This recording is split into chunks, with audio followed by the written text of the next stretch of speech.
Hello everyone, and welcome to another episode of Cut Rate Commander, the series where we take a look at low-price commanders and make budget decks with them. My name is Grazzet, and today we'll be looking at a build featuring the Gruul practitioner of the old ways, Yarus, Roar of the Old Gods. As usual though, be sure to like, comment, and subscribe if you like this content. Consider supporting the channel directly, either through the Buy Me a Coffee or Game Nerds affiliate links in the description if you really like it, and be sure to stick around until the end of the video to see what builds we'll be covering next. So with that out of the way, let's start by taking a look at the commander and playstyle.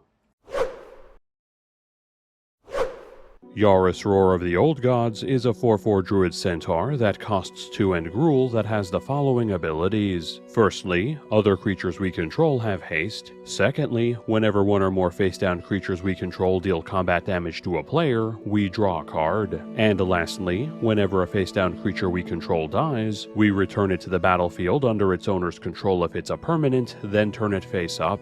Possessing a mid-weight CMC and a typical stat block for his cost, Yarus' abilities make him a potent face-down centric commander that aims to empower creatures with Morph and Disguise and/or cards we turn face-down via Manifest or Cloak by turning them into sources of card advantage as they swing in, or letting us flip them face-up at no mana cost. And if that sounds familiar to you, that's because Cowst Eyes of the Glade, the face commander for the Deadly Disguise precon for this set, has the exact same game plan. So much so in fact that we can simply take the Deadly Disguise precon, replace all the white cards in it with some Gruul staples, and call it a day. Then, for further upgrades, we can slot out one of the mana rocks in it for the Great Henge, insert well-deserved hatred here, and be done with it. Roll credits.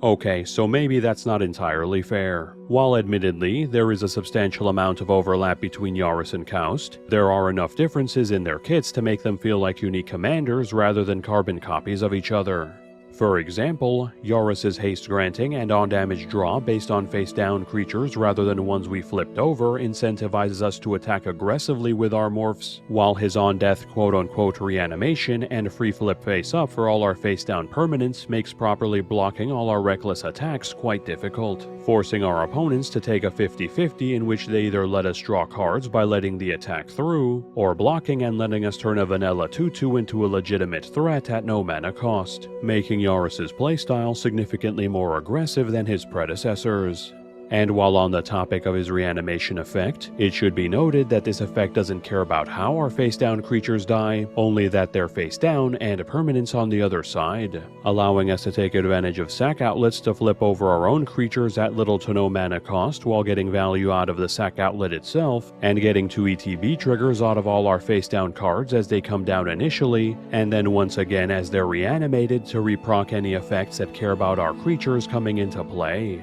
So, in order for us to get the maximum value out of these effects without just retreading the exact same path we took in the upgrade for Deadly Disguise, we'll start off this build somewhat similarly by including a suite of cards we can play face down and that let us play other cards face down in order to enable our commander's primary game plan, as well as typical payoffs for those cards to net us even more value as we cast them and flip them over, and ways to empower our creatures so they can more reliably get in for damage, but then changing things up by adding some sack outlets so we can flip our creatures face up ourselves at a cheaper rate and for more value, as well as a handful of spells that can take advantage of most of our creatures entering the battlefield twice to empower them or to net us even more resources, bringing Yarus that much closer to his goal of resummoning the remaining pantheon of Gruul gods.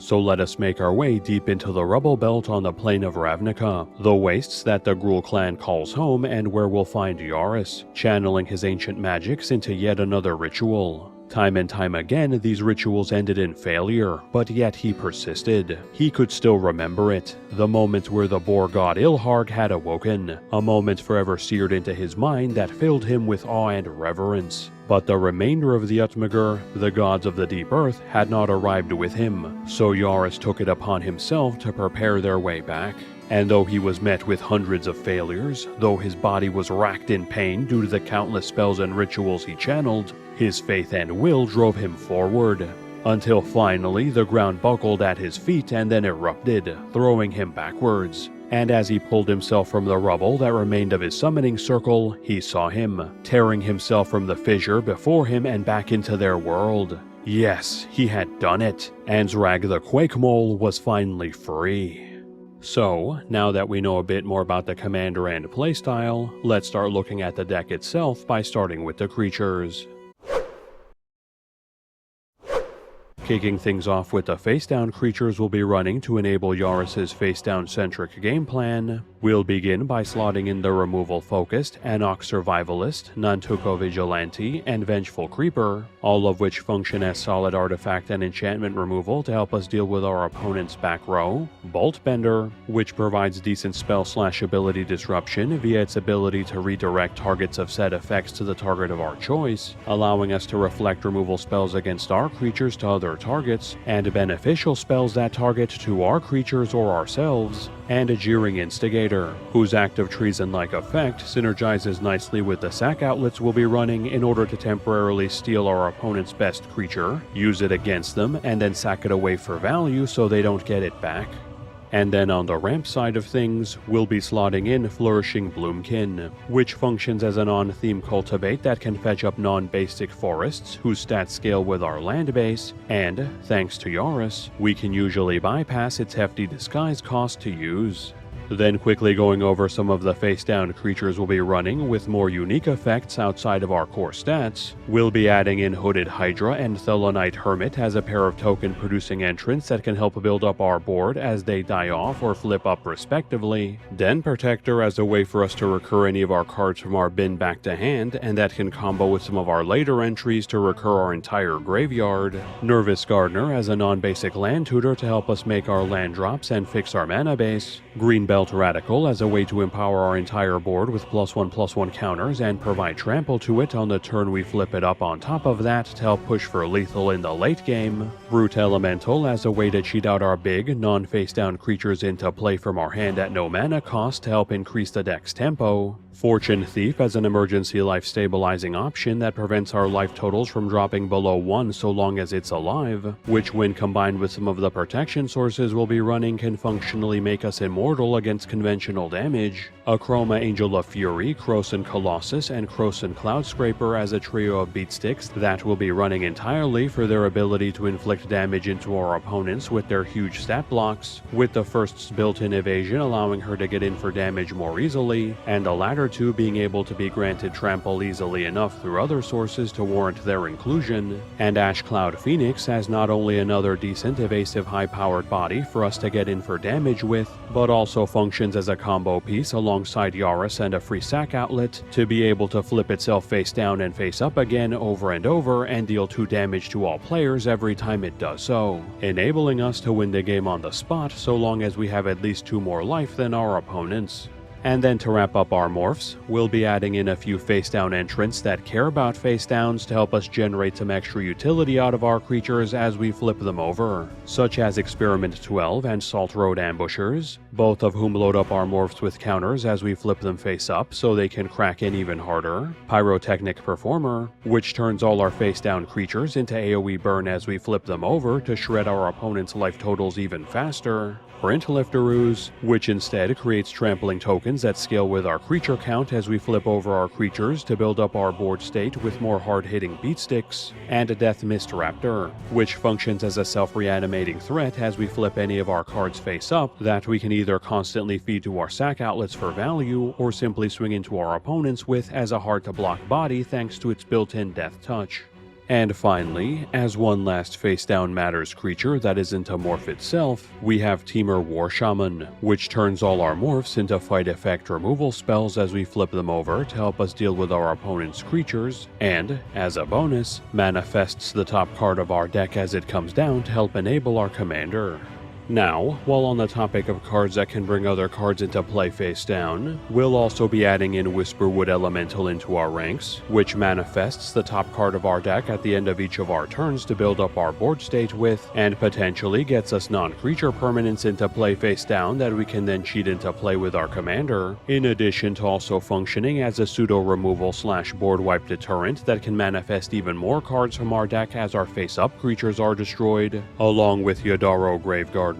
who lets us get extra uses out of our morphs by turning them into lands when they would be sent to our bin, which we can then in turn flip back over by paying their morph/disguise costs, and, in conjunction with some of our free sack outlets, can help enable a few infinite combos, and Omarthus Ghostfire Initiate, who provides us with a scalable body that only gets bigger alongside the decent number of ways our build has to get counters onto our morphs, and, when he's finally dealt with, can manifest a huge number of cards from our deck to replace himself. Then pivoting from our face-down focused creatures and onto those that will help enable said creatures to more reliably get in for damage and proc Yarus' on-damage draw effect, we'll be running both Sirith the Viper's Fang and Orin Frostfang, each of which grant our attacking creatures Death Touch so that our morphs can trade with anything if they're blocked before they flip themselves face up thanks to Yarus, with the former also granting AoE hexproof to our untapped creatures to help keep our commander and utility creatures alive for longer, and the latter providing more on-damage draw to our creatures so they can replenish our resources even faster,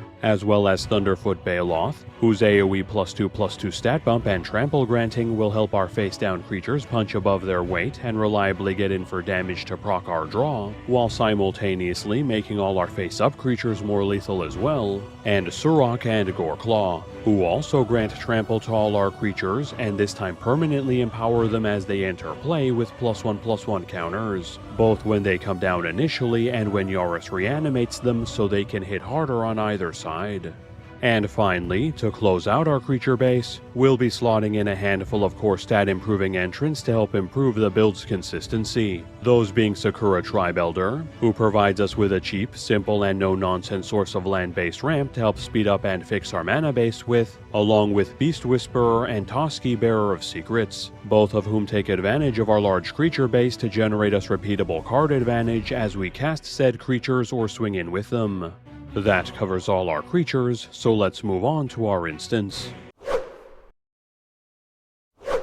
Quickly going over our rather small instant category, since we're far more interested in permanents we can cheat into play with Yarus, we'll be padding our core stats even further with the generic but powerful removal spells Beast Within and Chaos Warp, both of which allow us to deal with almost any type of permanent threat our opponents can throw our way for maximum flexibility spot removal, along with the more on-theme board wipe Show-Stopping Surprise, which gives us the ability to use our bigger morphs to retake control of the board on our opponent's turns by flipping them face up, and then having them deal damage equal to their power to all other creatures, usually leaving us with at least one body after the dust settles, and, ideally, allowing us to start rebuilding first. That covers all our instants, so let's move on to our sorceries.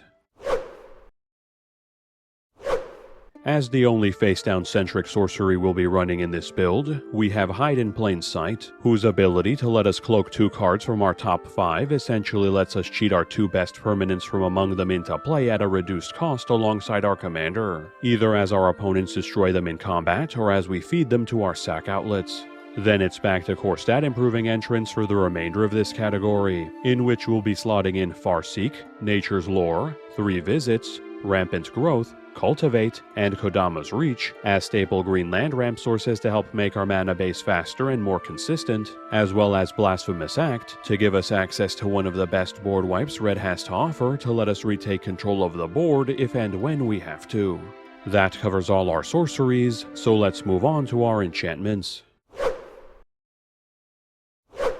Starting off with a trio of entrants that further enable our face-down centric game plan, we have Obscuring Aether, which reduces the cost of morphing our creatures from 3 to 2 to get more of them into play faster, and, if we need to, can turn itself into a morph to get more face-down bodies on board. Ugin's Mastery, which manifests cards off the top of our deck as we cast our morphs to help build up our board faster, and takes advantage of the constant attacks we'll be making by giving us another way to turn our face-down creatures face up as we crack in, and a Trail of Mystery, which fetches up basic lands as we cast our morphs to ensure we can make our land drops, and later, when we flip them over, gives them a decent temporary stat bump so they can hit that much harder. Then, as a pair of sack outlets we'll be using to proc Yarus' morph reanimation without having to rely entirely on our opponents to do so, we have Goblin Bombardment, which functions as a free sack outlet we can use to turn our morphs into damage to deal with small utility creatures, or to alternatively hit our opponents in the face for some extra reach, and Evolutionary Leap, which does cost us a green to use each time, but functionally allows our morphs to cantrip into new creatures as we flip them over so we can keep getting more morphs or payoffs into our hands to build up our board with. Now, pivoting into some more entrants we'll be using to empower both our face-down and face-up creature base, we'll be running both Rhythm of the Wild and Tribute to the World Tree, each of which permanently grow our morphs with +1/+1 counters as they come down and or are reanimated to make swinging in with them easier, with the former also preventing our creatures from being countered to help combat against control-heavy decks, and the latter letting us generate repeatable card advantage off of our bigger creatures instead. Glorious Sunrise, whose mini overrun each turn gives us yet another way to get our creature base in for damage reliably, and if we don't need the trample and stat boost, we can instead use to ramp us, draw us cards, or gain us life for some additional utility. And, as one of my personal favorites, Asceticism, which protects our entire creature base from targeting as soon as it comes down to help keep our commander, enablers, and payoffs alive, and, on top of that, lets us regenerate our creatures at 2 mana a pop to make breaking our boards even harder against most conventional wipes so long as we keep our mana open. And finally, as our last enchantment, we'll be adding in the repeatable draw source Guardian Project, which takes advantage of our relatively large creature base and our morphs coming into play twice to generate us double the amount of card advantage from them entering and re-entering the battlefield. That covers all our enchantments, so let's move on to our artifacts.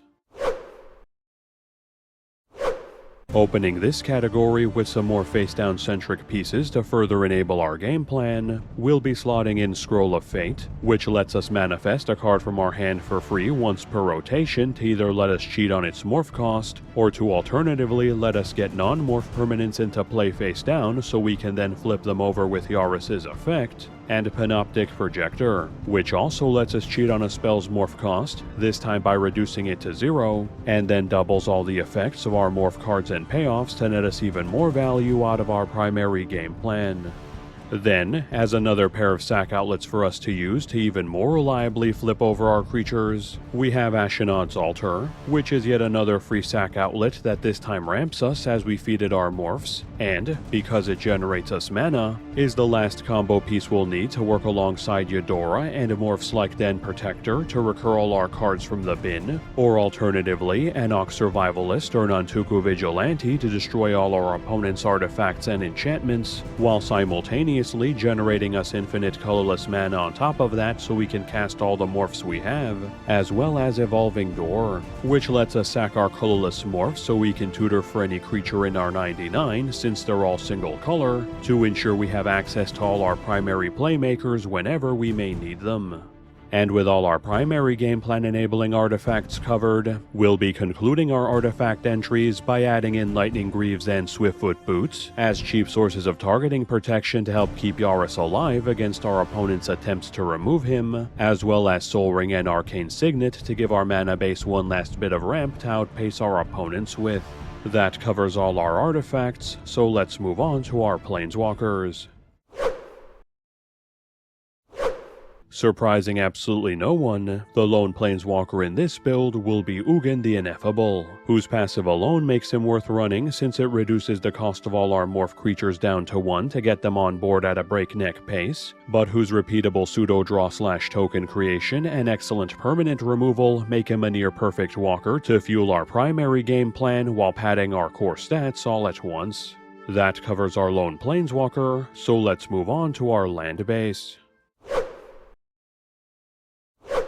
Quickly going over this build's mana lands, we'll be running Command Tower, Cinder Glade, Game Trail, Mossfire Valley, Rockfall Vale, and Rootbound Crag, as lands that tap for both our colors that either usually or always come into play untapped for maximum fixing without sacrificing speed, and Highland Forest, Sheltered Thicket, and Wooded Ridgeline as dual tap lands that may be slow, but whose basic land types makes them fetchable by our non-basic land ramp sources to help improve our mana base's consistency even further. Then, as one last pair of morphs, we'll be slotting in both Branch of Vitu-Ghazi and Zoetic Cavern as lands we can cast as face-down creatures to swing in with, for extra board presence and means to proc Yarus' draw, while also technically functioning as ramp alongside Yarus if they're destroyed by turning back into lands. And finally, we'll be running 11 mountains and 14 forests as our basics to close out our land base. So, now that we've covered all the cards in the deck, let's take a look at this deck's breakdown. Looking at the stats that matter to our game plan, we have 25 cards that come into play face down, and 7 cards that have other cards come into play face down in order to enable Yarus' face down centric card advantage and reanimation, 11 cards that care about face down cards to generate us more value alongside Yarus as our face down creatures come down and as we flip them over, 6 sources of AoE keyword distribution for our creatures, and 8 ways to increase our creature stat blocks so they can more reliably punch above their weight and get in for damage to trigger Yarus' draw, while also empowering our face-up creatures to crash in even harder, 4 sack outlets to help us trigger Yarus' reanimation without having to entirely rely on our opponent's ability to destroy our creatures to do so, and 4 sources of targeting and or destruction protection to help keep Yarus and our other enablers and payoffs alive against our opponent's attempts to remove them so we can take advantage of their effects for longer. For general deck stats, we have 16 ramp sources, 13 card draw sources, 10 targeted removal sources, and 2 board wipes, with our ramp and draw being slightly higher than normal since we want to build up our boards quickly to aggressively attack in without ending up low on resources in doing so. Looking at our mana curve, we have an average CMC of 3.69, which may seem a bit high, but we have to keep in mind that this doesn't consider that a full quarter of our deck can be cast for 3 mana thanks to Morph and Disguise, making this curve much faster than it may initially appear. This then all culminates into an aggressive build that wants to get a handful of morphs out quickly in the early game to build up our board, followed by Yarus, ideally with some protection so we can keep them alive for as long as possible, so we can start swinging in with our morphs and a generating card advantage, forcing our opponents to take the 50-50 on letting us draw or flipping over one of our face downs for free. Then from there, it's just a matter of building up our board with more and more face downs, empowering them by pumping their stats and granting them keywords, and constantly be swinging in with them, netting us more and more free morphs as they're blocked or as we sack them away ourselves via our sack outlets if our opponents refuse to block them, until we reach the critical mass of bodies necessary to simply overrun our opponents in typical Gruul fashion. Currently, this deck is valued at $64.92, not counting the price of basic lands or shipping. This price was calculated by using the cheapest listed marketplace price on TCG Player at the time of this recording. Now, if we would like to make some lateral changes to our build without going over budget, we can consider slotting out Surrak and Goreclaw for Beastmaster's Ascension, which gives us access to 1 less AoE Trample Granter, but gives us a somewhat slow but undeniably massive AoE stat boost which we can overrun the table with when it comes online, or consider trading out Evolving Door for Impact Tremors if we'd rather have another way to take advantage of all our morphs coming into play twice by turning them into AoE burn versus having another sack outlet. Then, if we want to upgrade the build even further by going over budget, we can replace Rampant Growth with Heroic Intervention to give us access to another way to protect our commander and board from removal and destruction for added resilience, swap out Kadama's Reach for Shadow in the Warp to give us access to more on-theme ramp that reduces the cost of the first morph we cast each turn down to 1, while also burning our opponents the first time they cast a non-creature spell each turn to whittle them down even faster, and scrapping Evolving Door to make room for Phyrexian Altar as another free mana-generating sack outlet we can use to flip over our morphs and to combo with Eudora to get infinite uses out of some of them. Huh? That's weird. Let's try that again.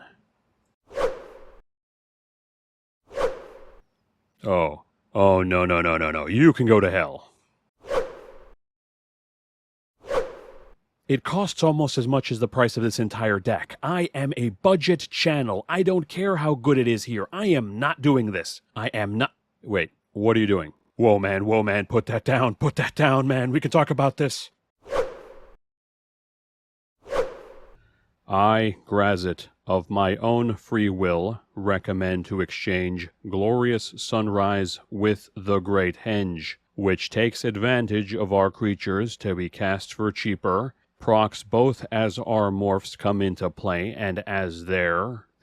you spelled there wrong. Okay. They're reanimated to proc twice for double the counter distribution and draw, while also serving as a repeatable source of ramp and life gain, making it a perfectly fair and balanced card. Okay, man, I'm not gonna... Making it a perfectly fair and balanced card for any green deck. There, I said it. Now let me go. What? What do you mean I have to do 4 more precon upgrades for Outlaws of Thunder Junction? 4 precon upgrades for every set moving forward? Huh. Well, you can go ahead and shoot now. Thanks everyone for sticking around until the end of the video. Firstly, before we continue, I'd like to take a moment to thank all of the channel subscribers for having helped the channel climb all the way to 18.4k subscribers. Sincerely, thank you all for your continued support, as this channel could not keep growing without it. So, with Yarus finally covered, the builds we'll be covering next will be the Dice Rolling Mr. House President and CEO, followed by last week's poll winner, the Mass Wither Granting Massacre Girl Known Killer. So look forward to those 2 builds coming soon. That said, since Outlaws of Thunder Junction will be upon us in the next few weeks, we'll be putting the polls on hold again as we gear up to tackle the precon upgrades for that set. However, in an effort to knock those out as quickly as possible, I'll be using the shorter format videos that I used to cover the Fallout decks, so please let me know in the comments if you enjoyed the slightly shorter format of those, or prefer the usual precon upgrade format. And again, before we close out, be sure to like, comment, and subscribe if you enjoy this content. Consider donating to buy me a coffee or use my Game Nerds affiliate link if you want to support the channel directly. And if you'd like to see more videos like this one, either click on the videos floating around my head for the latest builds, or click on the card above for a playlist of all the deck text I've made so far. And with that, have a good one folks, and stay safe.